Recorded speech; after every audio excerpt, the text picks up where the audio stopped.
cobblestones, square circles, and laughs. The Road of Savate. Professor Boutron embarks on a journey across France to interview the living professors of Savate in 2012. This documentary captures the history of the French martial arts as told to you directly from each professor.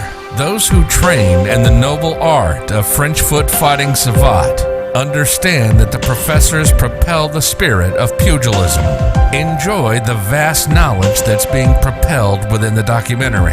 Savate's history, subculture, its traditions have been passed on orally by its professors and higher ranks within the style.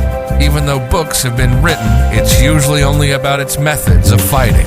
Enjoy The Road of Savate, as told by its professors.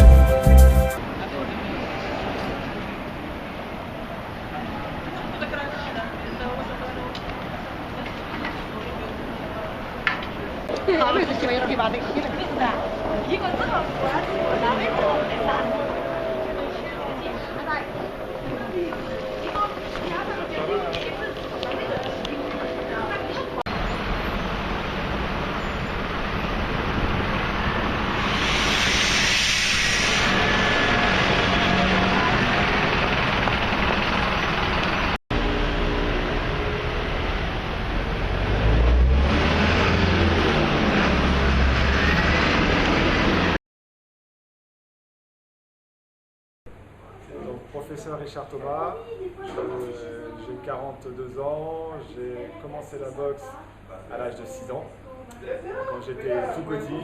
Alors j'ai commencé parce que j'étais un petit peu turbulent en classe, j'avais beaucoup d'énergie et mes parents ont été convoqués par mon instituteur qui a dit faut qu'il fasse du sport.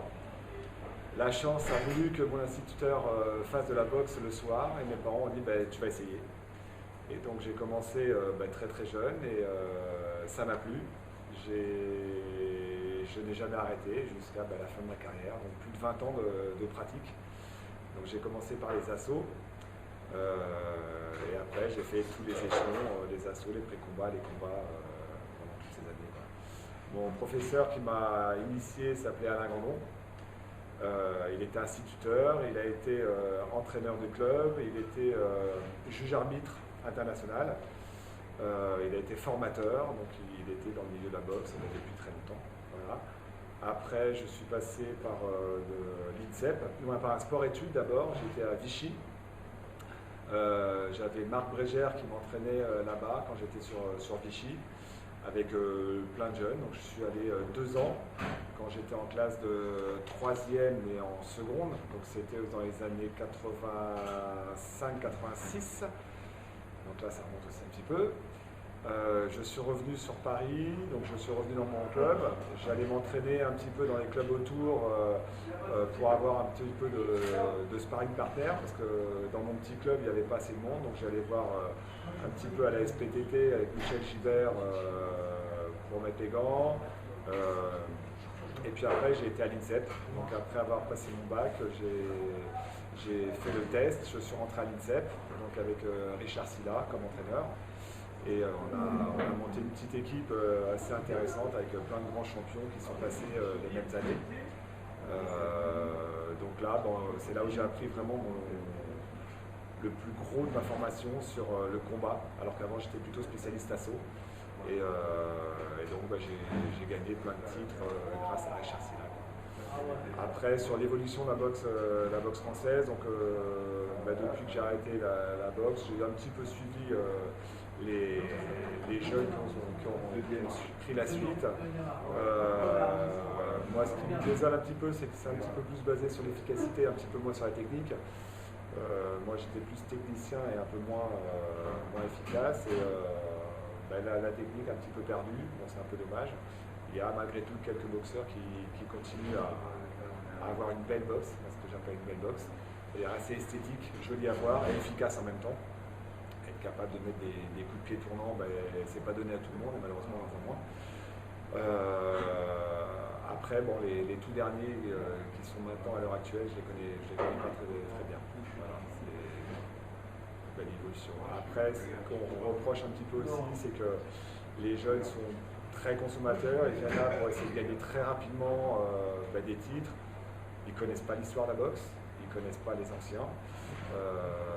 Même si on ne vit pas avec son passé, je crois que c'est bien de connaître un petit peu l'évolution et puis de voir aussi qu'il y en a qui ont été capables de faire des choses très jolies, s'en inspirer, et puis après, entre l'inspiration et puis le niveau du boxeur, on va se faire sa propre boxe pour avoir sa personnalité. Voilà. La boxe française a évolué, il y a un nouveau nom qui est arrivé, c'est un petit peu marketing. Hein. On a changé, on a appelé ça la savate. Ils ont repris l'ancien nom, l'origine de la boxe française. Donc l'origine c'était vraiment que les coups de pied. Ça date il y a plus de 100 ans, au début du XXe siècle. C'était un petit peu ça commençait un peu par la bagarre de rue avec des gens qui se défendaient à coups de pied avec des grosses chaussures bien lourdes. Dessus, il y a eu quelques personnes qui ont réfléchi, ils ont essayé de mettre un peu les coups de poing en plus. Quelques anciens comme le comte Barunzi qui était un des précurseurs ont commencé à faire des combats en mêlant les pieds, les techniques de la savate, donc les pieds avec les coups de poing de la boxe anglaise, ce qui est devenu la boxe française. C'est le nouveau nom, alors je ne sais pas comment ça s'est appelé la boxe française, mais c'est resté assez longtemps. Je pense que pour le développement international, ils ont préféré prendre savate parce que ça faisait moins français et peut-être que tout le monde se retrouve un peu plus facilement. Et ils ont décliné après diverses pratiques autour de la savate. Donc ils ont commencé maintenant à mettre un peu plus l'accent sur l'assaut, un peu moins le combat. Donc il y a des championnats du monde qui sont faits maintenant en assaut. Il y a toujours les championnats du monde aussi de combat, mais un petit peu moins médiatisés. Ils ont commencé à faire la savate défense. Donc la savate défense, c'est des techniques de combat de rue avec les techniques de la savate. Et ils ont fait aussi la savate forme, donc c'était un peu du fitness en musique, des enchaînements à base de coups de pied et de coups de poing de boxe en rythme. Donc pour développer toutes les qualités musculaires. Et tout doucement, grâce à ça, on arrive à amener les gens dans les salles aussi, à pratiquer un peu la boxe française. Mais à la base, ça se fait sans gants, sans rien, juste pour le fitness. Mais beaucoup franchissent le pas après pour essayer de rentrer dans le contact pour avoir des sensations un peu nouvelles et différentes.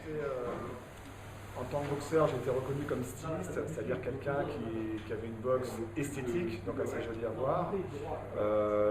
J'étais, on va dire, plus fort des jambes que des bras.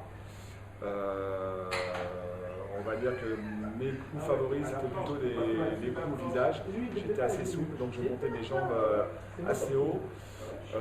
Ma spécificité, c'était d'être assez précis et assez rapide à la touche, c'est-à-dire que s'il y avait un trou, le pied arrivait au bon moment, au bon endroit. Donc, par contre, j'étais pas quelqu'un de très puissant. Donc si je surprenais, si j'arrivais à mettre KO, c'était parce que le coup de pied arrivait pile au bon moment, au bon endroit. C'était surtout ça, quoi. Les coups de pied favoris, on va dire fouetter figure, jambes arrière. Oui, ça m'a servi à gagner quelques combats. Voilà. Après, je savais tout faire, hein, aussi bien les pieds que les poings. Les coups tournants ne me gênaient pas à faire en combat, je le sentais bien. J'avais gardé ma technique d'assaut que j'avais réussi à mettre en place dans le combat. Moi, j'ai fait cette pratique pour le sport. J'ai toujours eu envie de faire du sport. Ce qui m'a plu dans la boxe, c'était le côté esthétique, le côté dépense physique qui m'a vraiment convenu. J'ai jamais cherché à tout couper autour de moi pour faire tout pour la boxe. J'ai toujours continué mes études, parce que la boxe française, sport amateur, on ne peut pas en vivre. Donc ça a été plutôt le moyen de faire et des études et du sport. Donc c'était un équilibre de vie que j'avais besoin.